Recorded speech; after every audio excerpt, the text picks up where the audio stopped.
بسم اللہ الرحمن الرحیم۔ تمام سامعین کو ایک مرتبہ پھر روہیل وائس چینل میں دل کی گہرائیوں سے خوش آمدید اور محبتوں بھرا السلام علیکم۔ میں امید کرتا ہوں کہ آپ سب دوست خیریت سے ہوں گے۔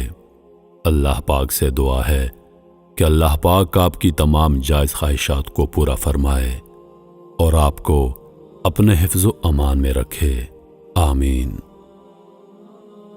ناظرین، بہت سے لوگوں کی پرزور فرمائش تھی کہ آپ حضرت آدم علیہ السلام سے پہلے دنیا میں کیا تھا، اس موضوع پر ایک ویڈیو بنائیے۔ تو پیش خدمت ہے حضرت آدم علیہ السلام کی پیدائش سے پہلے کیا تھا۔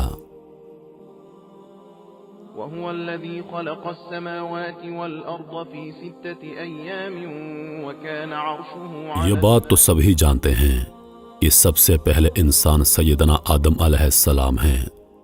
اب سوال یہ پیدا ہوتا ہے کہ انسان کی پیدائش سے پہلے کیا تھا، اور اللہ تعالیٰ نے اپنی بے شمار مخلوق میں سب سے پہلے کس چیز کو پیدا فرمایا۔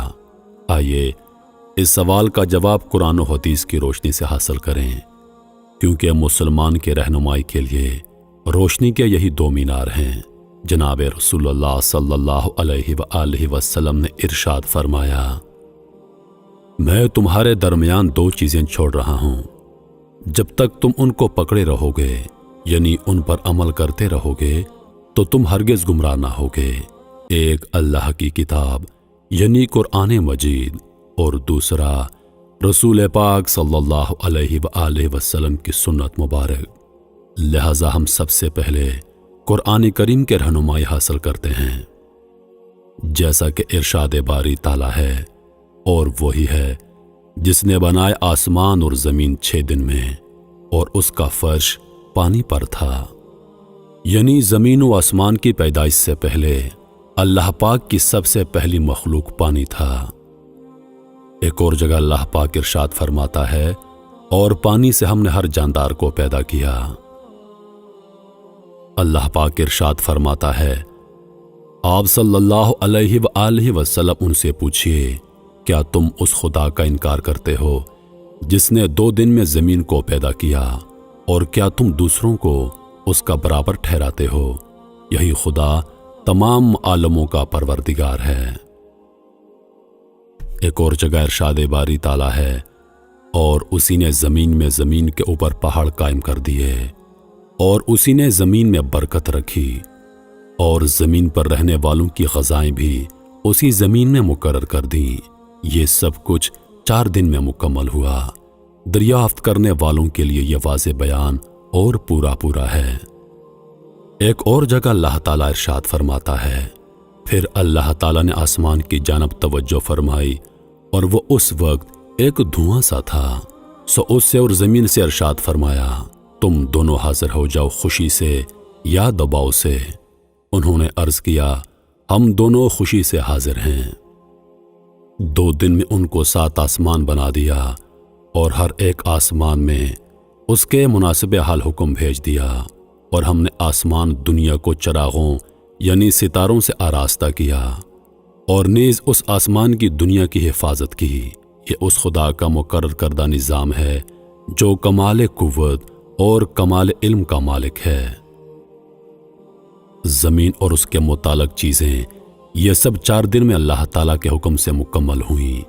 2 دن میں زمین بنائی گئی، اور 2 روز میں اس کے متعلق یعنی زمین میں قسم قسم کے درخت، میوے، پھل، غلے، حیوانات، کانیں وغیرہ پیدا فرمائیں۔ زمین اور اس کے متعلق اشیاء کی پیدائش کے بعد اللہ تعالیٰ نے آسمانوں کی طرف توجہ فرمائی۔ آسمان کے وجود میں آنے سے پہلے سارا خلا دھوئیں کی طرح تھا۔ اس سے اللہ تعالیٰ نے 7 آسمان بنائے۔ پھر آسمان و زمین کے ملاپ سے دنیا بسائی گئی۔ آسمان سے سورج کی شعائیں آئیں، گرمی پڑی، ہوائیں اٹھی، ان سے گرد اور بھاپ اوپر چڑھی۔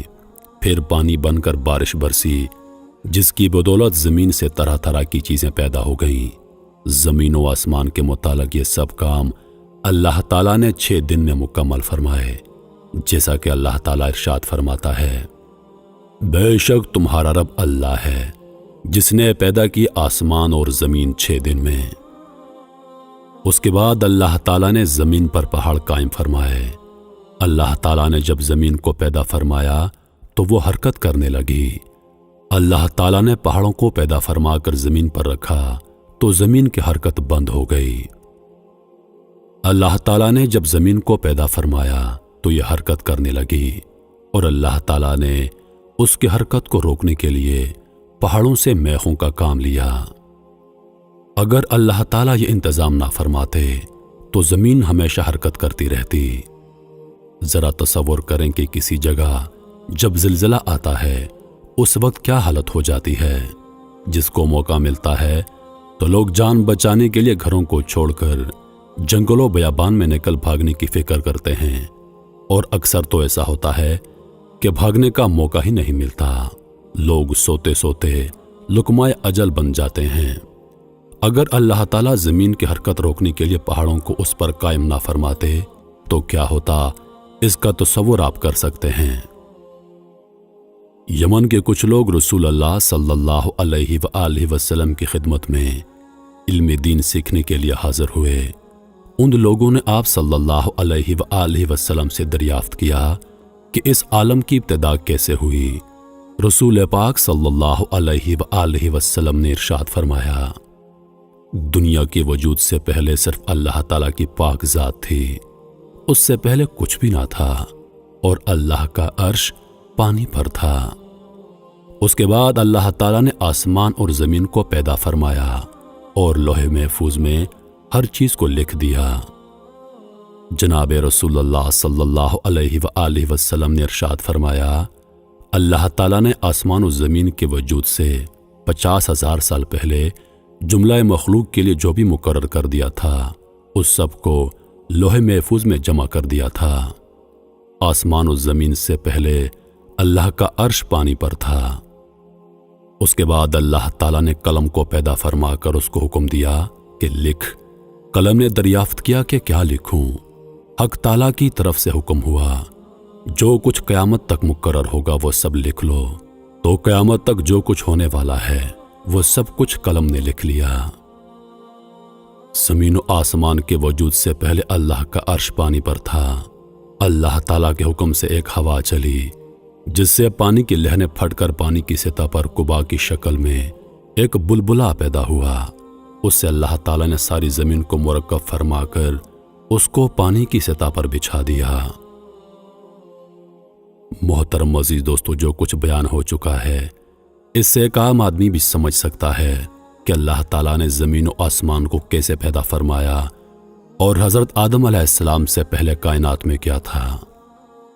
نبی اور پیغمبر اللہ تعالیٰ کے مخصوص اور معصوم بندے اور انسان ہوتے ہیں جن کو اللہ تعالیٰ انسانوں کی رہنمائی اور ہدایت کے لیے منتخب فرماتا ہے۔ جو گناہوں سے معصوم ہوتے ہیں اللہ تعالیٰ کے احکام بندوں تک بلا کمی بیشی پہنچاتے ہیں، کسی حکم کو چھپاتے نہیں۔ سب سے پہلے نبی حضرت آدم علیہ السلام ہیں اور سب سے آخری نبی جناب محمد رسول اللہ صلی اللہ علیہ وآلہ وسلم ہیں۔ آپ صلی اللہ علیہ وآلہ وسلم پر انبیاء کا سلسلہ ختم ہو گیا اور قیامت تک آپ صلی اللہ علیہ وآلہ وسلم کی پاک نبوت جاری و ساری رہے گی۔ دنیا میں اللہ تعالیٰ نے بہت سے نبی اور رسولوں کو لوگوں کے رہنمائی کے لیے بھیجا جن کی صحیح تعداد اللہ تعالیٰ کو ہی معلوم ہے۔ نبوت عطیہ خداوندی ہے، اللہ تعالیٰ نے جس کو چاہا اس کو یہ اعزاز بخشا۔ یہاں یہ بتانا بھی معلومات میں اضافے کا باعث ہوگا کہ نبی اور رسول میں کیا فرق ہوتا ہے۔ نبی اور رسول میں تھوڑا سا فرق ہے، وہ یہ کہ رسول اس پیغمبر کو کہتے ہیں جس کو نئی شریعت اور نئی کتاب دی گئی ہو، جیسے حضور نبی کریم صلی اللہ علیہ وآلہ وسلم، حضرت موسیٰ علیہ السلام، حضرت عیسیٰ علیہ السلام، حضرت داؤد علیہ السلام۔ اور نبی ہر پیغمبر کو کہتے ہیں، خواہ ان کو نئی شریعت اور نئی کتاب دی گئی ہو یا پھر نہ دی گئی ہو۔ محترم عزیز دوستو، میں امید کرتا ہوں کہ ویڈیو آپ دوستوں کو پسند آئی ہوگی۔ ویڈیو پسند آ جائے تو لائک اور شیئر ضرور کر دیجیے گا، اور آنے والی نئی ویڈیوز کے لیے ہمارے چینل کو سبسکرائب کر دیں اور ساتھ میں موجود